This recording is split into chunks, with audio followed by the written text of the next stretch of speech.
नमस्कार। Reading comprehension master series में आप सभी का फिर से स्वागत है। इस लेक्चर में हम हिस्टोरिकल एनालिसिस की बात करेंगे, ऐतिहासिक विश्लेषण की, जिसे हम एक परिच्छेद के माध्यम से समझेंगे। यह 2019 का परिच्छेद है, ऑब्वियसली इंग्लिश में भी है, आप पॉज करके इसे पढ़ सकते हैं। तो मैं इसे स्टार्ट करता हूं। हाँ, एक बात समझ लो कि ऐतिहासिक विश्लेषण होता क्या है, हिस्टोरिकल एनालिसिस होता क्या है। हिस्टोरिकल एनालिसिस अतीत की घटनाओं का अध्ययन करके उसके कारण, परिणाम और प्रवृत्तियों को समझने पर केंद्रित होता है। तो इस परिच्छेद के माध्यम से हम समझेंगे कि यह कैसा होता है। तो आइए परिच्छेद, इसे मैं पढ़ता हूं। लगभग 56 मिलियन वर्ष पूर्व अटलांटिक महासागर पूरी तरह फैला हुआ नहीं था और जंतु, जिनमें शायद हमारे प्राइमेट पूर्वज भी शामिल थे, एशिया से यूरोप होते हुए उत्तरी अमेरिका तक पूरे ग्रीनलैंड में चलकर जा सकते थे। आपको पता ही है, पेंजिया विखंडन आपने पढ़ा ही होगा कि पहले पेंजिया था। तो जब पेंजिया था तो उस समय सभी जो कॉन्टिनेंट आज आप देख रहे हो जो अलग अलग है, वो कभी एक हुआ करते थे। तो उसी की बात कर रहा है, आप जानते हो। ठीक है, आगे लेखक कह रहा है कि पृथ्वी आज की अपेक्षा अधिक उष्ण थी। जितना गर्म पृथ्वी आज है, आज की अपेक्षा पहले अधिक गर्म थी। किंतु, अब यहां ध्यान देना, किंतु जैसे जैसे पूरा नूतन युग समाप्त हुआ और आदि नूतन युग प्रारंभ होने लगा, यह और अधिक, बल्कि तेजी से और अमूल रूप से उष्ण होने वाली थी। अब कह रहा है लेखक, किंतु बाद में ये और भी गर्म होने वाली थी। ठीक है भाई, समझ गए कि पहले गर्म था आज की तुलना में, और पहले जो है जीव जंतु एक कॉन्टिनेंट से दूसरे कॉन्टिनेंट में आसानी से जा सकते थे। क्यों? क्योंकि सभी आपस में जुड़े हुए थे, पेंजिया विखंडन नहीं हुआ था। बाद में यह पृथ्वी और भी गर्म होने वाली थी। क्यों भाई, क्यों गर्म होने वाली थी? कारण क्या था? तो लेखक कारण बताएगा।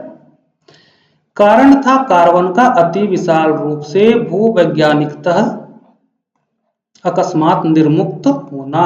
पूरा अकस्मात निर्मुक्त होना मतलब कार्बन का अति विशाल मात्रा में निर्मुक्त होना, वो भी अकस्मात।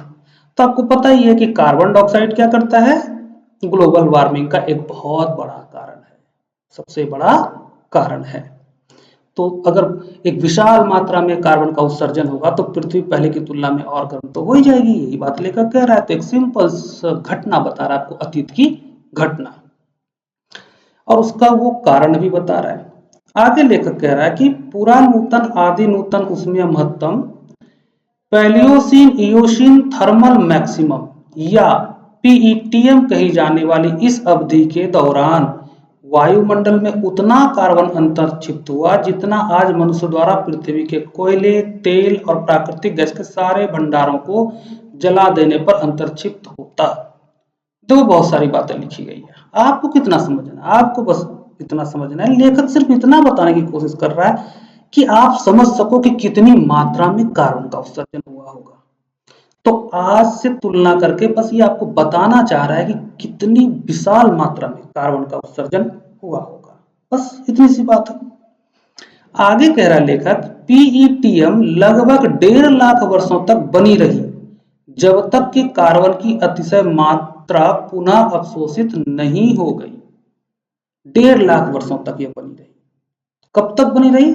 जब तक कि जो अतिशय कार्बन का उत्सर्जन हुआ था वह पुनः अवशोषित नहीं हो गया, तब तक ये बना रहा। बहुत सामान्य सी बात कह रहा है लेखक। ठीक है, और देखते हैं क्या कह रहा है। इससे अब परिणाम देखो, परिणाम बता रहा है। इससे पता चल रहा है ना कि परिणाम बता रहा है। तो इससे सूखा, बाढ़, कीट प्लेग और कतिपय विलोपन हुए। ठीक है, अब लेखक बता रहा है कि जो पृथ्वी उष्ण थी, बाद में और उष्ण हुई, और फिर कार्बन जो अतिशय मात्रा में कार्बन का उत्सर्जन हुआ था, फिर उसका पुनः अवशोषण हुआ, और इन सब से हुआ क्या? इन सब से सूखा, बाढ़, कीट प्लेग और कतिपय विलोपन हुए। ठीक है, आगे लेखक कह रहा है, पृथ्वी पर जीवन का अस्तित्व बना रहा। विलोपन हुआ लेकिन जीवन का अस्तित्व बना रहा। वास्तव में यह फला फूला लेकिन इसमें घोर भिन्नता आ गई। वास्तव में क्या हुआ, ये फला फूला, ऐसा नहीं है कि समाप्त हो गया, कम हो गया, घट गया, भिन्नता जीवों का अस्तित्व कम हो गया, बायोडाइवर्सिटी कम हो गई, ऐसा कुछ नहीं हुआ। जीवन और फला फूला। फिर अंतर क्या आया, अंतर ये आया कि इसमें घोर भिन्नता आ गई। आप जानते हो पहले डायनासोर और तमाम तरह के जीव जंतु होते थे करोड़ों साल पहले, जो आज नहीं है, लेकिन यह पहले की तुलना में अधिक पहले की तुलना में अधिक जो है फला फूला है, बायोडाइवर्सिटी पहले की तुलना में अधिक है, लेकिन भिन्न है, घोर भिन्न है, घोर भिन्नता आ गई। क्लियर है।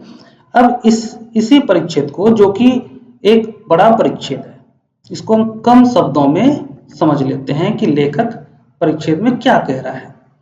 यह परिच्छेद बताता है कि प्रागैतिहासिक काल में पृथ्वी अधिक उष्ण थी, महाद्वीप जुड़े हुए थे और जीव जंतु स्वतंत्र रूप से फैल सकते थे। बाद में पीईटीएम काल में विशाल मात्रा में कार्बन के अचानक उत्सर्जन से पृथ्वी अत्यधिक गर्म हुई।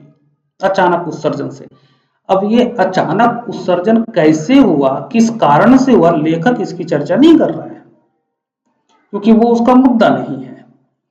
मुद्दा है कि इससे हुआ क्या, परिणाम क्या हुआ, जिससे सूखा, बाढ़, विलोपन जैसी घटनाएं हुई। कठिन परिस्थितियों के बावजूद जीवन नष्ट नहीं हुआ, यही लेखक का मुद्दा है। लेखक कह रहा है कि ऐसी ऐसी घटनाएं अतीत में हुई, लेकिन जीवन नष्ट नहीं हुआ, बल्कि बदलकर नए रूप में विकसित होता रहा। समझ गए। अब इसके विषय और विश्लेषण, विषय और विचार को देख लेते हैं। किसकी बात की गई है परिच्छेद में, तापन का जीव जंतुओं के विकास पर प्रभाव की बात की गई है। और क्या प्रभाव की बात की गई है, क्या प्रभाव पड़ा, तापन ने पृथ्वी पर जीवन को प्रभावित किया, जीवन फला फूला और इसमें भिन्नता आ गई। बस यही है विचार लेखक का। अब एबीक्यू मेथड आपको पता ही है, इस विचार को आपको ढूंढना है, तो चलिए साथ मिलकर ढूंढते हैं। फिर परिच्छेद में प्रश्न जो है वो है पूर्व धारणाएं।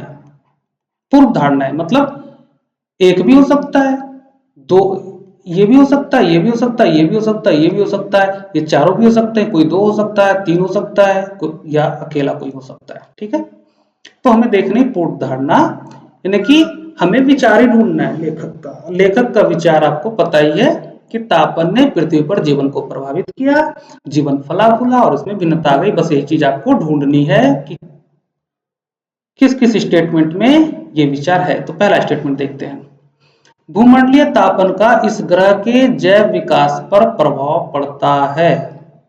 ठीक है, क्या इसमें विचार है? अभी मैं कुछ नहीं बोलूंगा, आप लोग तय करो। दूसरा, भूसंयत्रियों के पृथक होने से वायुमंडल में कार्बन की विशाल मात्राएं निर्मुक्त होती हैं। तो क्या लेखक इस बात पर जोर दे रहा है क्या? लेखक ने सिर्फ कहा कि अकस्मात कार्बन का विशाल मात्रा में निर्मुक्त हुआ, लेकिन किस कारण से हुआ ये लेखक नहीं कह रहा है। लेखक का विषय ये नहीं है। लेखक का विषय है कि इसके बाद भी जीवन के साथ क्या हुआ। तो क्या ये इसमें है? इसमें नहीं है, इसको काट दीजिए। अब थर्ड देखते हैं, पृथ्वी के वायुमंडल का तापन बढ़ने से इसके वनस्पति जात और प्राणी जात की संरचना में परिवर्तन हो सकता है।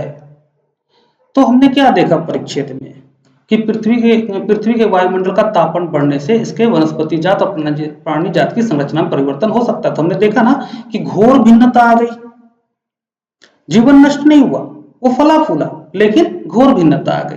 तो प्राणी जात की संरचना में परिवर्तन हो सकता है, बिल्कुल हुआ है, तो हो सकता है वायुमंडल के तापन से। तो ठीक है, ये भी विचार है। फोर्थ वन देख लेते हैं, वर्तमान मानवकृत भूमंडलीय तापन से अंततः ठीक वैसी स्थितियां हो जाएंगी जैसी 56 मिलियन वर्ष पहले हुई थी। आप एनालिसिस कर सकते हो कि भाई हो भी सकता है, नहीं हो सकता, लेकिन लेखक का मुद्दा नहीं है। लेखक का मुद्दा है कि जीवन नष्ट नहीं हुआ, जीवन फला फूला और घोर भिन्नता आ गई। क्या वो यहाँ है? नहीं है, तो गलत है। तो हमें तीन में मिला। एक को फिर से देख लेते हैं, भूमंडलीय तापन का इस ग्रह के जैव विकास पर प्रभाव पड़ता है। तो हमने देखा ना, जैव विकास पर प्रभाव पड़ा। बहुत सारा विलोपन हुआ, लेकिन फिर भी जीवन फला फूला और घोर भिन्नता आ गई, तो जैव विकास पर प्रभाव पड़ा। यही बात तो लेखक कह रहा है कि भूमंडलीय तापन का जैव विकास पर प्रभाव पड़ सकता है या पड़ता है। ठीक है, तो हम देख रहे हैं कि जो विचार हमने जाना वो विचार एक स्टेटमेंट 1 में है और स्टेटमेंट 3 में है, तो आपका उत्तर क्या होगा? 1 और 3 सी। अब देखो ध्यान दो, यहां हमने 2 को और 4 को एलिमिनेट नहीं किया है। क्यों करें एलिमिनेट? वो गलत है, वो गलत है। हमें एलिमिनेट करने की जरूरत क्या है? हमने विचार को ढूंढा, विचार स्टेटमेंट 2 में नहीं है तो गलत है, स्टेटमेंट 4 में नहीं है तो गलत है, सिर्फ स्टेटमेंट 1 और स्टेटमेंट 3 में है, तो स्टेटमेंट 1 और स्टेटमेंट 3 सही हो जाएगा। तो उत्तर है सी। तो आप कमेंट्स के माध्यम से जरूर बताइएगा कि ये विश्लेषण आपको कैसा लगा और मेरा पढ़ाने का तरीका, समझाने का तरीका आपको कैसा लगा। कमेंट जरूर किया कीजिए।